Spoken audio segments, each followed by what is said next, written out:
नमस्कार दोस्तों, स्वागत है आप सभी को हमारे YouTube चैनल पे। आज हम जीवित पुत्री का जितिया व्रत के कथा कहानी के बारे में इस वीडियो में जानेंगे, तो आप वीडियो को लास्ट तक ज़रूर देखिएगा। इस साल यह व्रत 6 अक्टूबर को मनाया जा रहा है।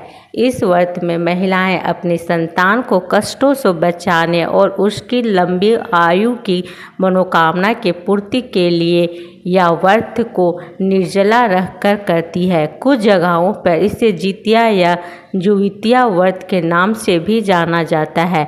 तो आइए देखते हैं इसकी कहानी। पहली कथा, जितिया की पहली कथा, महाभारत की कथा। एक कथा महाभारत के युद्ध से संबंधित है। जब महाभारत का युद्ध हुआ था तो द्रोणाचार्य का वध करने के लिए पांडवों ने अश्वत्थामा का नाम हाथी मारा गया ऐसा अफवाह फैला दिया। चारों तरफ यह फैली। इस खबर को सुनकर अश्वत्थामा के पिता द्रोणाचार्य ने शोक में अपने अस्त्र डाल दिए। तब द्रौपदी के भाई ने उनका वध कर दिया। इसके कारण प्रतिशोध के लिए अश्वत्थामा में रात्रि के अंधेरे में पांडव समझकर उनके 5 पुत्रों को हत्या कर दी। इसके कारण पांडवों को अत्यधिक क्रोध आ गया।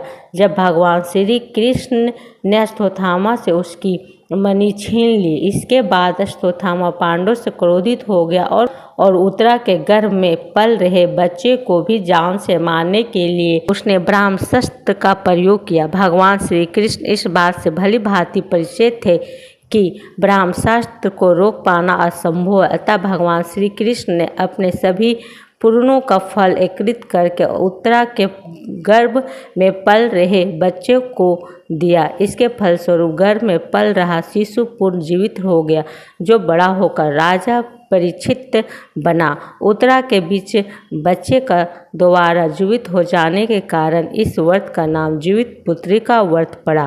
तब से ही संतान की लंबी उम्र और स्वास्थ्य की कामना के लिए जीवित पुत्री का व्रत किया जाता है। जीवित पुत्री का व्रत की दूसरी कथा कुछ इस प्रकार है। राजा जितवाहन की कथा। जितवाहन बड़े धर्मान और त्यागी पुरुष थे। वह काल में ही राजपाट छोड़कर वन में पिता के सेवा करने चले गए। एक दिन भ्रमण करते हुए उन्हें नाग माता मिली। जब जितवाहन ने अपने विलाप करने का कारण पूछा तो उन्होंने बताया कि नागवश गरुड़ से काफ़ी परेशान है। नागवश की रक्षा करने के लिए नागों ने गरुड़ से समझौता किया है कि वे प्रतिदिन उस एक नाग खाने के लिए देगा और उसके बदले जो हमारा सामूहिक शिकार नहीं करेगा।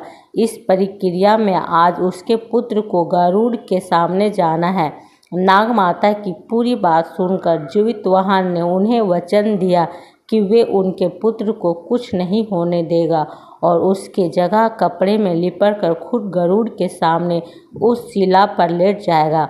गरुड़ ने जितवाहन को अपने पंजों में दबाकर पहाड़ की तरफ उड़ान भरी, लेकिन जब गरुड़ ने देखा कि हमेशा की तरह नाग चिल्लाने और रोने के जगह शांत है तो उसने कपड़ा हटाकर देखा तो उसने देखा कि जितवाहन को पाया। जितवाहन ने सारी कहानी गरुड़ को बता दी, जिसके बाद उसने जितवाहन को छोड़ दिया और नागों को नाग खाने का भी वचन दिया। तब से हर माता अपने पुत्र की रक्षा के लिए जितिया व्रत करने लगी। यह व्रत आश्विन माह के कृष्ण पक्ष के सप्तमी तिथि से आरंभ होकर नवमी तक होता है। व्रत का प्रारंभ सप्तमी तिथि को भोजन ग्रहण से शुरू किया जाता है, जिसे लोक भाषा में नहाय खाए कहते हैं, और अष्टमी के दिन पूरे दिन निर्जला उपवास रहकर नवमी तिथि को फिर उसी प्रकार सात्विक भोजन के साथ इसका पारण किया जाता है। व्रत में माता पार्वती का आराधना की जाती है, साथ में उनके पुत्र गजानन की पूजा भी किया जाता है। ऐसा माना जाता है कि जो माँ सच्ची श्रद्धा के साथ माता पार्वती, गणेश जी और जितवाहन की पूजा करती है, उनकी संतान को कभी कोई विघ्न बाधा नहीं आती। वह दीर्घायु और स्वस्थ रहता है। जीवित पुत्री का जितिया का तीसरी कथा चील और सियारिन का व्रत कथा कुछ इस तरह से है। नर्मदा नदी के पास एक नगर था, कंचनवटी। उस नगर के राजा का नाम मलायकेतु था। नर्मदा नदी के पश्चिम में बालूहटा नाम के मरुभूमि थी, जिसमें एक विशाल पाकड़ का पेड़ पर एक चील रहती थी। उस पेड़ के नीचे एक सियारन भी रहती थी। दोनों पक्की सहेलियां थीं। दोनों ने कुछ महिलाओं को देखकर जित्या व्रत करने का संकल्प लिया और दोनों ने भगवान श्री जितवाहन की पूजा और व्रत करने का प्रण ले लिया। लेकिन जिस दिन दोनों को व्रत रखना था, उसी दिन शहर के एक बड़े व्यापारी की मृत्यु हो गई। उसका दाह संस्कार उसी मरुस्थल में किया गया। सियारिन को अब भूख लगने लगी थी। मुर्दा देखकर वह खुद को रोक ना सकी और उसका व्रत टूट गया। पर चील स्वयं रखी और नियम व श्रद्धा से अगले दिन व्रत का पालन की। कुछ दिनों बाद चील और सियारिन का पुनर्जन्म हुआ। एक ब्राह्मण के घर जन्म ली। एक का नाम सिलवती और दूसरी का नाम कुपरावती पड़ा। सिलवती के 7 पुत्र हुए, जबकि कुपरावती के पुत्र होते ही मर जाते थे। कुछ समय बाद शीतलावती के 7 पुत्र बड़े हो गए। वे सभी राजा के दरबार में काम करने लगे। कुपरावती के मन में उन्हें देखकर ईर्ष्या की भावना आ गई। उसने राजा से कहकर सभी बेटों का सर कटवा दिया। उन्हें 7 नए बर्तन मंगवाकर उसमें रख दिया और लाल कपड़े में ढककर सिलवती के पास भेजवा दिया। यह देख भगवान जितवाहन ने मिट्टी से 7 भाइयों का सर बनाए और सभी के सिर को उसके धड़ से जोड़कर उन पर अमृत छिटक दिया। ऐसा से उनमें जान आ गई। 7 युवक जिंदा हो गए और घर लौट आए। जो कटे सर रानी ने भेजे थे वे फल बन गए। दूसरी ओर रानी कुपरावती बुद्धिसेन के घर से सूचना पाने का व्याकुल थी। जब काफी देर सूचना नहीं आई तो कुपरावती स्वयं बड़ी बहन के घर गई। वहां सबको जिंदा देखकर वह सन्न रह गई। जब उसे होश आया तो बहन को उसने सारी बात बताई।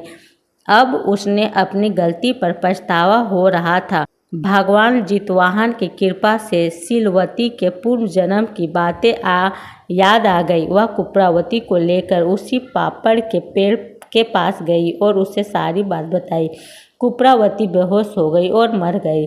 जब राजा को इसकी खबर मिली तो उन्होंने उसी जगह पर जाकर पाकड़ के पेड़ के नीचे कुपरावती का दाह संस्कार कर दिया। पुत्रों की लंबी आयु के लिए माताएं अपने पूर्वजों और जितवाहन भगवान की पूजा करते हैं। इस पर्व से जुड़े कथा और चील और सियारन की मिट्टी व गाय के गोबर से प्रतिमा बनाकर उनकी पूजा की जाती है।